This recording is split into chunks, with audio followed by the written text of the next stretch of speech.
मानव रचना विश्वविद्यालय और गोपाल आर्या जी, जिन्होंने मुझे कहा कि आप इस कार्यक्रम में आइए, इसलिए मैं आया हूं। बाकी सभी मान्यवर उपस्थित, मैं अभी आर्या का भाषण सुन रहा था। आर्या, संकट है लेकिन पृथ्वी डूबने वाली नहीं है, यह समझना चाहिए हमें सबको। Yes sir. आपके यहाँ, हमारे यहाँ एक मूवी आई थी 2012। उस मूवी का विषय यह था कि पृथ्वी डूब जाएगी, सब जगह आइस आएगा, बादल फटेंगे, बहुत बाढ़ आएगी, सारा प्रलय होगा। लेकिन 2021 में हम हैं, पृथ्वी डूबी नहीं। और वो पिक्चर मात्र बहुत चला क्योंकि लोगों को डरावनी फिल्में भी अच्छी लगती है। ये सब शुरू हुआ, अल गोर की एक मूवी थी, अच्छी मूवी थी, इनकन्वीनियंट ट्रूथ, कि दुनिया में ये क्लाइमेट चेंज जो हो रहा है उसके बारे में उन्होंने, उसका अगर समय पे काम नहीं किया तो क्या परिणाम होगा, इसकी एक अच्छी फिल्म बनाई। जागरूकता के लिए ठीक है, लेकिन उससे डरकर अब पृथ्वी डूब ही जाएगी ऐसा मानना गलत होगा। अब जैसे कुछ लोगों को लगता है कोविड के दिनों में क्या प्रदूषण नहीं था, कैसे हवा थी, कैसे वहां हिमालय भी दिख रहा था और कितना दूर का दिख रहा था। अरे सभी इंडस्ट्रीज बंद रहेंगे, सभी वाहन बंद रहेंगे, तो प्रदूषण कहां से होगा? प्रदूषण नहीं होगा, लेकिन फिर जिएंगे कैसे? मैं जब आर्या के एज का था तो इस देश की आबादी 30 करोड़ थी, आज 130 करोड़ है। तो 130 करोड़ लोगों को खाना पीना, चलना बहना, काम करना, रोजगार सब जरूरी है। और उसके लिए मूल मुद्दा है कि पृथ्वी का ठीक उपयोग करें, सस्टेनेबल डेवलपमेंट, ये उसका उत्तर है। लेकिन मैं पहले बताना चाहता हूं, सीधी भाषा में आज बोलूंगा, कॉलेज के छात्रों को भी ये कुछ नए मुद्दे लगेंगे कि क्लाइमेट चेंज है क्या।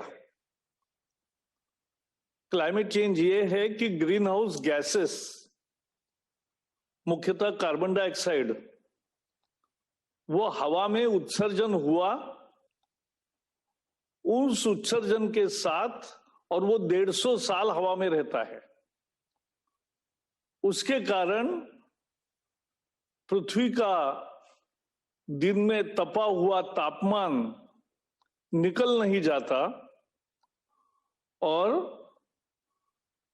एक क्लाइमेट चेंज यानी टेम्परेचर राइज का अनुभव दुनिया पिछले 150 साल से कर रही है।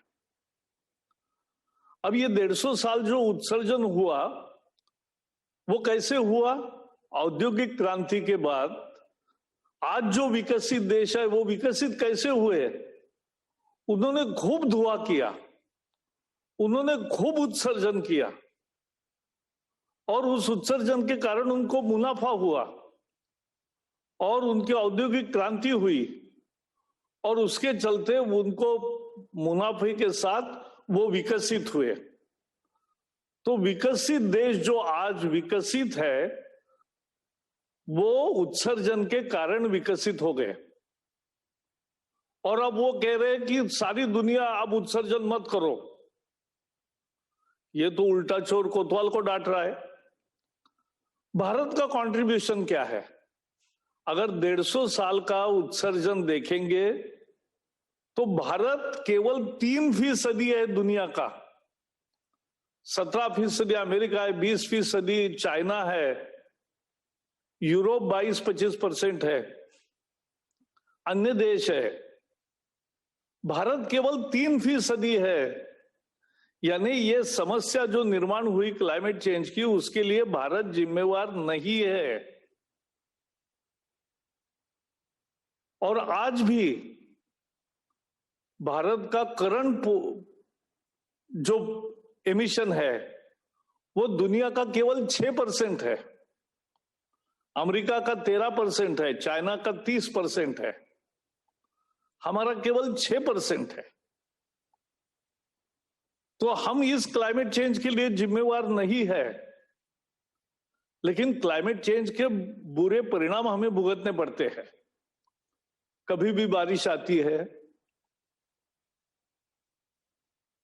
बाढ़ आते हैं, समुद्र में लहरें ज्यादा तेज आती है, तो उसका परिणाम हमें भुगतना पड़ता है, सारे गरीब देशों को भुगतना पड़ता है। और भारत का प्रति व्यक्ति अगर उत्सर्जन देखोगे तो 2 टन से भी कम है सालाना। दुनिया का एवरेज 6.5 टन है, हमारा 1/3 है, 1/3 से भी कम है। और अमेरिका और चाइना में डबल डिजिट में 17, 13, 15 ऐसे परसेंटेज पर टन पर पर्सन एमिशंस है। तो इसका मतलब क्या है? मतलब यह है कि क्लाइमेट चेंज के लिए भारत उस समस्या के कारण नहीं है, लेकिन हम समाधान का हिस्सा बनना चाहते, क्योंकि नहीं तो हम ही भुगतेंगे। और इसलिए जो पेरिस समझौता हुआ, जिस पर मैंने अपने सभी देशवासियों के तरफ से सिग्नेचर किए, तो उसका मतलब क्या था? हमने 3 संकल्प किए थे। 3 संकल्प ये था कि हमारे एनर्जी कैपेसिटी मिक्स में 40% रिन्यूएबल्स होंगे 2030 तक। लेकिन आज 5 साल हुए, अभी तो इस साल से पेरिस समझौता का अमल शुरू हो रहा है। उसके पहले ही हमने आज के दिन 38% एनर्जी मिक्स रिन्यूएबल से किया है। प्रधानमंत्री ने 175 गीगावाट, 1,75,000 मेगावाट इतनी बिजली वो दी है, संकल्प लिया, और आज हम कर रहे हैं तेजी से, और 2022 तक पूरा होगा। उसके साथ साथ विंड एनर्जी है, बायो एनर्जी है। क्या आपको पता है कि भारत एकमात्र देश है कि जिसने हवाई जहाज यात्रियों के साथ बायोफ्यूल पर चलाया, देहरादून से दिल्ली तक और दिल्ली से देहरादून तक। स्पाइस जेट का फ्लाइट था। यह कोई बाहर बताएगा नहीं, लेकिन हमने दुनिया को अचंभित करके दिखाया कि हम तो करेंगे। और हमने जो उजाला कार्यक्रम किया है, जिसके कारण जो LED light, LED bulb 9 watt का 300 रुपए में मिलता था, आज 60 रुपए में मिल रहा है। और आज 40 करोड़ बल्ब आज लगे हैं, उससे हजारों करोड़ का बिजली का बचत हुआ है, हजारों करोड़ के बिल में कमी आई है, और हजारों टन, लाखों टन एमिशंस कम हुए हैं थर्मल पावर स्टेशन से। तो हम कर रहे हैं। दूसरा हमने लक्ष्य रखा था कि हमारी एमिशन इंटेंसिटी क्या है, समझाता हूं। कि एक उत्पादन करने के लिए, समझो एक उत्पादन करने के लिए एक 100 मात्रा में उसका उत्सर्जन होता है कार्बन डाइऑक्साइड का, तो वो कम उत्सर्जन कैसे हो?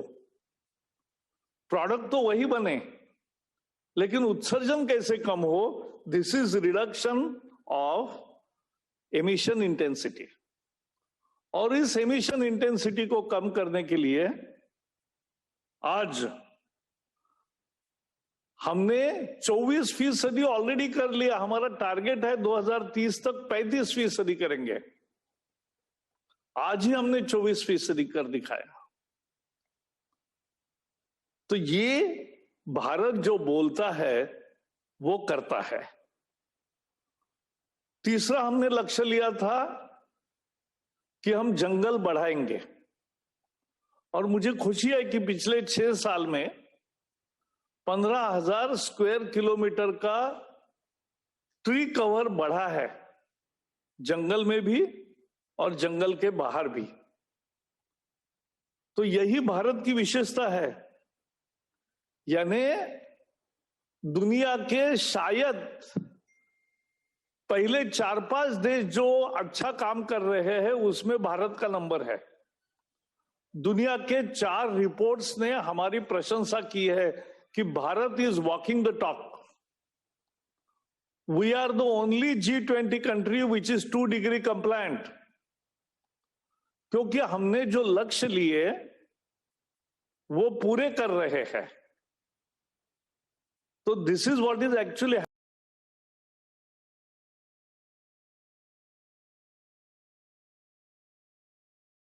On the climate change front. और हमारे कंस्ट्रेंट्स भी है। क्या हमें पता है कि दुनिया का केवल 2.5% जमीन हमारे पास है, 2.5% land. We have only 4% of rain water resources. बारिश केवल 4% होती है दुनिया की हमारे पास, और हमें 17% जन आबादी है। 17% of human population and 17% of cattle population. और ये दोनों होने के बावजूद भी हमारे पास 8% बायोडायवर्सिटी है। ये भारत का कल्चर है। एक ही देश है जहां पेड़ की पूजा होती है, एक ही देश है जहां प्राणियों की पूजा होती है, एक ही देश है जहां खाते समय बाहर थोड़ा अनाज डालते हैं, अन्न डालते हैं कि वो कीड़ा मुंगी को भी मिले, चींटी को भी मिले। चराचर सृष्टि हम कहते हैं। प्राणी विश्व, प्रकृति और मानव का संतुलन से ही समाज बनता है। यही तो भारत की सीख है सब दुनिया के लिए। महात्मा गांधी कहते थे कि ये पृथ्वी ऐसी है कि जितनी भी आबादी होगी उसको खाना खिलाएगी, उनके जरूरतों का ध्यान देगी। लेकिन अगर हवस है, ग्रीड है, लालसा है, तो उसका उत्तर ये पृथ्वी नहीं दे सकती। अमेरिका में सारे दुकानों में रात भर बल्ब जलते हैं, दुकान बंद रहते हैं। यह हवस है, यह लालसा है, यह ग्रीड है, यह रॉबिंग द नेचर है। हम ऐसा नहीं करते। हमारी संस्कृति अपनी बिजली की खपत पर head per annum only 1100 units है, किलोवाट। अमेरिका में 12,000 है, हमारे से 10 गुना ज्यादा। हमारे यहां वाहन 1,000 पॉपुलेशन में 25 है, अमेरिका में 600 है, यूरोप में 400 है, चाइना में 300 है, हमारे पास केवल 25 है। तो प्रदूषण किसका ज्यादा होगा? उनका। एमिशन किसका ज्यादा होगा? उनका, हमारा नहीं। और तो भी भारत ने BS5 स्टेज को स्किप करते हुए BS6 स्टेज का लाया। अब वाहन भी BS6 कंप्लायंट मिलते हैं। क्या आपको पता है कि BS6 करने के लिए सरकार ने फ्यूल भी BS6 किया, उसके लिए 70,000 करोड़ रुपए का निवेश किया, और उसके साथ साथ वाहनों के कंपनियों ने भी बहुत सारी इन्वेस्टमेंट की, और आज BS6 वाहन तैयार है, सबको मिलते हैं। उससे 50 से 70% प्रदूषण कम होता है, एमिशंस कम होते हैं। ये फायदा है, और ये भारत ने करके दिखाया। भारत ने कोयले के खदान पर $6 पर टन टैक्स लगाया है, कार्बन टैक्स। तो मैंने यूनो में जब ये कहा तो बोले कैसे हुआ ये? मैंने कहा हमारे भारत के पार्लियामेंट में 36 पार्टियां हैं, लेकिन किसी ने विरोध नहीं किया और सबकी सहमति से ये कानून बना। ये भारत ही कर सकता है। बान की मून संयुक्त राष्ट्र संघ के महासचिव थे, उन्होंने कहा हाउ दिस वाज पॉसिबल प्रकाश। सबको मालूम है कि भारत जो बोलता है वो करता है। दूसरे देश बोलते लंबा चौड़ा है, भाषण देते दुनिया को, लेकिन काम नहीं करते। विकसित देशों ने 2009 में यह तय किया था, खुद तय किया कि हम विकसनशील देशों के लिए $100 बिलियन हर साल देंगे। हर साल $100 बिलियन देंगे। यानी आज तक का हिसाब कितना हुआ? 1100 billion dollar, 1 trillion and 100 billion. इतना पैसा आना चाहिए था। आया कितना? 30-40 करोड़ डॉलर। तो दुनिया ने कबूल किया, वो किया नहीं। भारत जो कहता है वो करता है। दुनिया ने कहा था कि हम टेक्नोलॉजी देंगे, लेकिन नहीं दे रहे, प्रॉफिट ले रहे। मैं हमेशा दुनिया के दरबार में कहता हूं कि टेक्नोलॉजी के द्वारा ही एमिशंस कम किए जा सकते हैं। तो ऐसे दुनिया के संकट का मुकाबला करने वाले टेक्नोलॉजी पर प्रॉफिट क्यों? प्रॉफिट नहीं लेना चाहिए आपको, कॉस्ट पे दे दो, ओपन सोर्स करो टेक्नोलॉजी को, कोलैबोरेटिव रिसर्च करो। वो नहीं करते। और इस सरकार ने जैसे अब समझो 8 करोड़ महिलाओं को उज्ज्वला गैस दिए, तो उतना जंगल कटना बंद हुआ ना, उतना धुआं कम हुआ ना। तो ये हम कर रहे हैं, बहुत सारे काम किए। मैं लंबा नहीं बोलूंगा, लेकिन एक बात जरूर कहना चाहता हूं कि इसलिए इनकन्वीनियंट ट्रूथ सिनेमा देखो या इनकन्वीनियंट ट्रूथ मूवी डॉक्यूमेंट्री देखो, लेकिन दुनिया डूबेगी नहीं, क्योंकि भारत जैसे देश अपने ताकत से भी ज्यादा काम कर रहे हैं और इसकी कीमत गरीब देता है। लेकिन जो विकसित देश है वो बोलते हैं 2050 में हम कार्बन न्यूट्रल होंगे। हम पूछ रहे 2020 तक क्या किया बाबा? 2050 की बात कर रहे हो, 2020 में करना चाहिए। India has a right to carbon space. वो कार्बन स्पेस नहीं मिलेगी, क्योंकि विकसित देश इतना कार्बन स्पेस को हथिया लिया है और कार्बन स्पेस को इतना एनक्रोच किया है कि अब कार्बन स्पेस बचेगी नहीं। 2 डिग्री तक अगर तापमान बढ़ना रखना है कम, तो कार्बन बचेगा ही नहीं 2040 के बाद। तो फिर विकसनशील देश क्या करेंगे? अमेरिका के नागरिक को सब चाहिए, गाड़ी चाहिए, बंगला चाहिए, बिजली चाहिए, सब चाहिए, और भारत के नागरिक को नहीं चाहिए। ये चाहिए।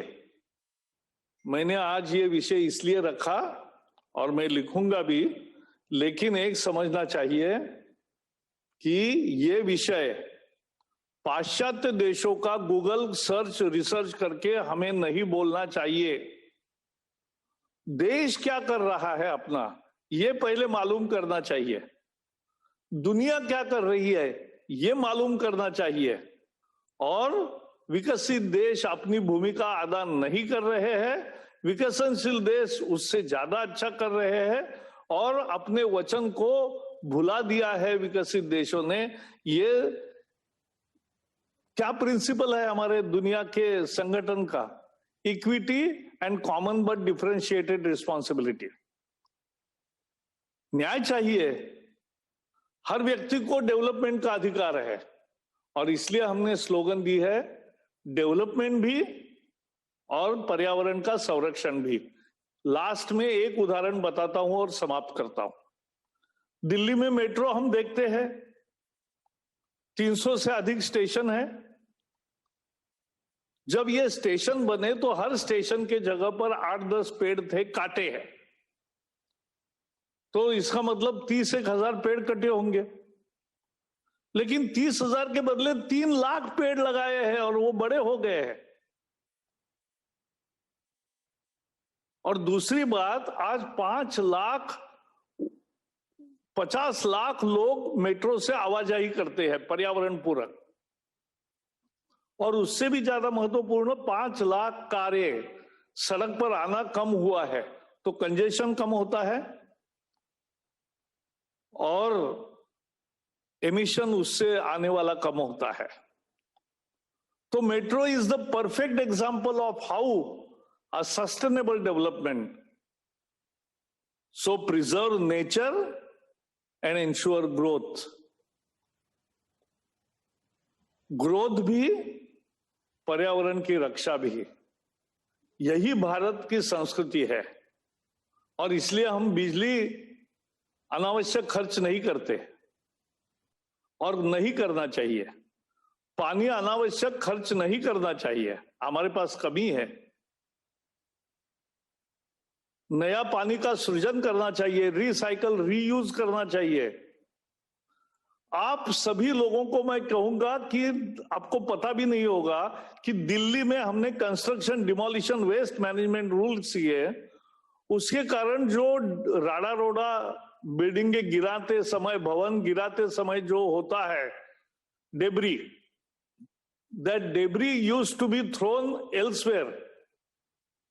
अब उसका हमने डिसिप्लिन किया है। 3 कारखाने तैयार हुए हैं जहां रोज 6,000 टन का डेब्री प्रोसेस होता है और रोड के फर्नीचर तैयार होता है, डिवाइडर और